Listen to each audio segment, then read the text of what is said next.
జంపన్న వాగులో ప్రస్తుతం ప్రవాహం అయితే పోతా ఉంది. కొంత ప్రవాహం ఉంది. ఒక 2 చెక్ పాయింట్ల వరకు నీళ్లు వదిలారు. భక్తులు ఇక్కడ స్నానం ఆచరిస్తా ఉన్నారు. జంపన్న వాగులో స్నానం చేసిన తర్వాత స్నానఘట్టాల పైకి వచ్చి మళ్ళీ ట్యాప్స్ ఉన్నాయి కదా, ట్యాప్స్ కింద స్నానం చేస్తా ఉన్నారు వచ్చే వాటర్ తోని. అయితే జంపన్న వాగులో ఎవరైనా గల్లంత అయితే వెంటనే రెస్క్యూ ఆపరేషన్ చేపట్టే విధంగా ఎస్డిఆర్ఎఫ్ టీంలు అయితే రెడీగా ఉన్నాయి. మనం చూడొచ్చు ఎస్డిఆర్ఎఫ్ టీంలు రెడీగా ఉంచారు. ఒక బోట్ లో వాళ్ళు సిద్ధంగా ఉన్నారు. ఎవరు చిన్నపిల్లలు కావచ్చు, పెద్దలు కావచ్చు, ఎవరు గల్లంతైనా, వాగులో గల్లంతైనా వెంటనే రెస్క్యూ చేయడానికి ప్రభుత్వం అయితే ఆ టీం రంగంలోకి దింపిందని చెప్పవచ్చు. SDRF state disaster response force ఒక టీం అయితే జంపన్న వాగు దగ్గర, జంపన్న వాగు లెఫ్ట్ సైడ్ లో ఒక టీం ఉంది, రైట్ సైడ్ లో కూడా కొన్ని టీంలు డిప్లాయ్ అయినట్టు తెలుస్తా ఉంది. అడుగుదాం ఎన్ని టీంలు ఉన్నాయి, వీళ్ళు ఇప్పటి వరకు రెస్క్యూ ఆపరేషన్ చేశారు అనేది వాళ్ళని అడిగి తెలుసుకునే ప్రయత్నం చేద్దాం. టీంలు ఉన్నాయి, ఎస్డిఆర్ఎఫ్ టీంలు ఎందుకు ఉన్నాయి, ఇప్పుడు జంపన్న వాగులో మీరు ఎందుకు డ్యూటీ చేస్తా ఉన్నారు, దేనికోసం? ఇక్కడ టోటల్ మమ్మల్ని ఒక 100 మెంబర్స్ డిప్లాయ్మెంట్ చేసింది. ఇక్కడ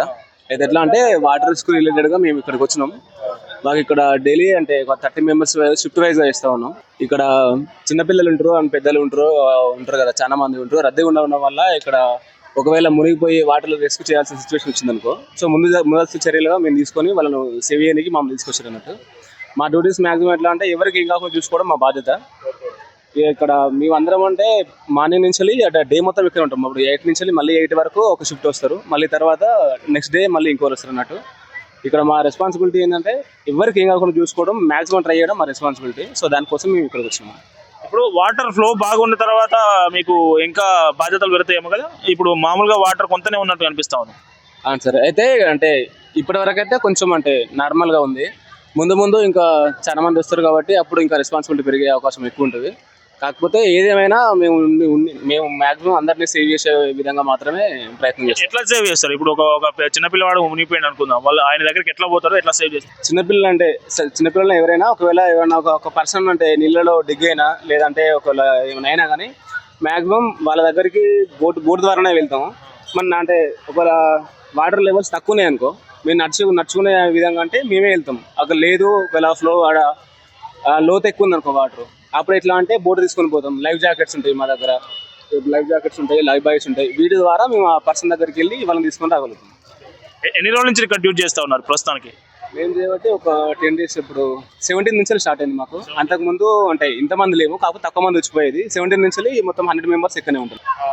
ఇప్పటివరకు ఏమైనా రెస్క్యూ ఆపరేషన్ చేశారా? ఎవరైనా మునిగిపోతే వాళ్ళను తీసుకోవడం అంటే రెగ్యులర్గా చిన్నపిల్లలు ఉంటారు కదా, మాక్సిమం రోజు అయితేనే ఉంటుంది. కాకపోతే ఇక్కడ వాటర్ అనేది లోతు ఎక్కువ లేదు, నార్మల్గా ఉంది కాబట్టి ఇప్పటివరకు అయితే కొంచెం తక్కువనే ఉంది. ఒకవేళ ముందు వాటర్ ఫ్లో పెరిగింది అనుకో, అప్పుడు చాలా రెస్క్యూ అయ్యే అవకాశాలు ఎక్కువ ఉంటాయి. మీరు వాళ్ళు రెస్క్యూ చేసిన తర్వాత ఎక్కడ పంపిస్తారు? ఇక్కడ హెల్త్ సెంటర్ కానీ లేకుంటే ఇక్కడ ముందు ఉందన్న శిబిరం ఉంది, హెల్త్ సెంటర్ ఉంది. అది అంటే అటు ఆపోజిట్లో ఉంది.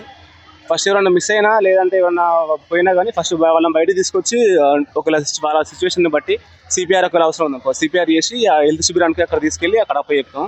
ఇక మీ తర్వాత వాళ్ళు చూసుకుంటారు. జంపన్న వాగులోకి స్నానం ఆచరించిన తర్వాతనే అమ్మవార్లను దర్శనం చేసుకోవడం పోతారు. జంపన్న వాగులో స్నానం చేయాలనుకుంటున్నటువంటి భక్తులకు కావచ్చు, చిన్నపిల్లలు కావచ్చు, పెద్దలు కావచ్చు, మీరు ఎట్లాంటి సూచనలు చేస్తారు? పేరెంట్స్ మాత్రం వాళ్ళను కేర్ చూసుకోవాలి. ఫస్ట్ ఆఫ్ ఆల్ పేరెంట్స్ మామూలు స్నానం చేస్తూ ఉంటే వాళ్ళు మునిగిపోవడము, వాళ్ళు ఫస్ట్ కేర్ చూసుకోవాలా, వాళ్ళ అబ్జర్వేషన్ చేస్తూ ఉండాలా. మా అబ్జర్వేషన్ మాత్రం 24/7 మేము అబ్జర్వేషన్ చేస్తూ ఉంటాం. మ్యాక్సిమం వాళ్ళ సామాన్లు కానీ వాళ్ళ పిల్లలు కానీ వాళ్ళు అబ్జర్వ్ చేసుకోవాలా, లేకపోతే ఇబ్బంది అయింది. ఇప్పుడు మీరు దాదాపు ఒక వారం 10 రోజుల నుంచి ఇక్కడ డ్యూటీ చేస్తూ ఉన్నారు కదా, మీకు ఎట్లాంటి డిఫెక్ట్స్ కనబడ్డాయి? వాళ్ళ దగ్గర ఎట్లాంటి సంఘటనలు మీరు గుర్తించారు? సంఘటన అంటే వాళ్ళు మామూలు పిల్లల్ని వదిలిపెట్టడం, ఈ స్టెప్స్ కిందకి పడిపోతారు వాళ్ళు. ఈ మొత్తం వాటర్ ఫ్లోటింగ్ అంటే పైన ట్యాప్స్ వాటర్ స్నానం చేస్తూ ఉన్నారు. ఆ మొత్తం వాటర్ ఇలా రోజు పారేసరికి పాకురు ఏర్పడి పిల్లలు కింద పడిపోయి దెబ్బలు తాగడం అవి చూస్తూ ఉన్నాం మేమైతే. అంటే మనకు స్నానఘట్టాలు ఉన్నటువంటి ఆ వాటర్ ఫ్లో కిందికి రావడం వల్ల అక్కడ పాకురు ఏర్పడి జారి పడతా ఉన్నారు. కాబట్టి స్నానఘట్టాల నుంచి జంపన్న వాళ్ళకి దిగే వాళ్ళు ఆ పాకును చూసుకొని జాగ్రత్తగా దిగాలని. ఓకే, వాగు లోపల ఎట్లాంటివి ఉంటాయి? వాగు లోపల ఏమైనా అంటే మాక్సిమం కొన్ని డెప్త్ అని ఉంటాయి. అక్కడక్కడ డెప్త్ కొంచెం లోతు ఎక్కువ ఉంటుంది. అక్కడ బీ కేర్ఫుల్గా ఉండాలా. కొంచెం ఎడ్జ్గా మన స్టెప్స్ కింద మాక్సిమం అక్కడ చేసుకోవచ్చు. వాటర్ మాక్సిమం ఒక 2-3 డేస్లో వదులుతారట. దానివల్ల మనం కొంచెం సైడ్ చేసుకుంటే బెటర్. లేకపోతే మామూలుగా నాకు ఈత వచ్చు, మేము ఆల్రెడీ ట్రైనింగ్ చేసాము, ఒక 2 months ట్రైనింగ్ చేసాం, వేరే వేరే స్టేట్కి వెళ్ళి ట్రైనింగ్ చేసాం. కొంచెం మేము మా దాంట్లో స్విమ్మర్స్ మొత్తం ఒక్కొక్క యాక్టివిటీస్ ఉంటాయి అన్నట్టు, ఒక్కొక్క దానిపైన ఒక్కొక్క పట్టుదల ఉన్నది మాకు. కాబట్టి మేము కొన్ని రెస్క్యూ ఆపరేషన్ చేసాం. ఊరటం దగ్గర డెడ్ బాడీలో అంటే మామూలుగా మేడిగడ్డ అక్కడ మేము రెస్క్యూ ఆపరేషన్ చేసాం. మొన్న రీసెంట్గా హన్మకొండలో వాటర్ ఫ్లోటింగ్ బాగా రావడం వల్ల అక్కడ మేము రెస్క్యూ చేసాం, కొంచెం సేవ్ చేసాం అందరికీ. ఇక్కడ మనం బీ కేర్ఫుల్గా ఉండాలి, ఎందుకంటే వాటర్ ఫ్లోటింగ్ పెరిగితే మేము 100 మంది ఉన్నాం, 100 మంది మన కోట్లలో జనాలు వస్తారు కాబట్టి వాళ్ళ జాగ్రత్తలో వాళ్ళు ఉండాలి.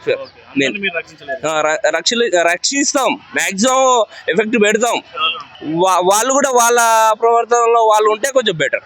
ఇప్పుడు ఎట్లా మీరు ఎవరి ఆధ్వర్యంలో పనిచేస్తా ఉన్నారు? ఇక్కడ మీకు హయ్యర్ అథారిటీ ఎవరు ఉంటుంది? కలెక్టర్ సార్ ఉంటారు, హైయర్ అథారిటీ. మా state disaster response force state and మన ఓవరాల్ గా ప్రతి ఒక్క డిస్టిక్ లో అంటే మన ఓవరాల్ గా స్టేట్ లో ఇప్పుడు అంతకుముందు లేకుండే, ఇప్పుడు మన స్టేట్ లో సార్ వాళ్ళు డీజీపీ సార్ వాళ్ళు ఇనాగ్రేషన్ చేశారు అన్నట్టు, అంటే స్టార్ట్ చేశారు. ప్రతి ఒక్క బిఎన్ కి ప్రతి ఒక్క బెటాలియన్ కి ఒక 100 members SDRF పర్సన్ని వాళ్ళు రిక్రూట్ చేసుకున్నారు, ట్రైనింగ్ పంపారు. Well trained person BFRC course చేసాం మేము వాళ్ళు. ఓకే, ఇప్పుడు మళ్ళీ మీకు భోజనం, తాగునీరు, వసతి ఇదంతా బాగానే ఉందా ఇక్కడ? బాగానే ఉంది. తాగునీరు వాళ్ళు సార్ వాళ్ళు స్పెషల్ ఆఫీసర్స్ ఉంటారు, కలెక్టర్ సార్ వాళ్ళ హ్యాండ్ ఓవర్లో మేము ఏ ప్రాబ్లం లేదు, మాకైతే మంచిగా పెడుతున్నాం. 24 hours మీరు డ్యూటీ చేయాల్సిందేనా షిఫ్ట్ లో?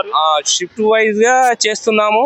ఇప్పుడు 2 వరకు దిగుతాము, మళ్ళీ నైట్ నుండి నెక్స్ట్ డే మార్నింగ్ 8 వరకు 8 వరకు చేయాల్సిందే. 3 షిఫ్ట్ చేయాల్సిందే 24/7.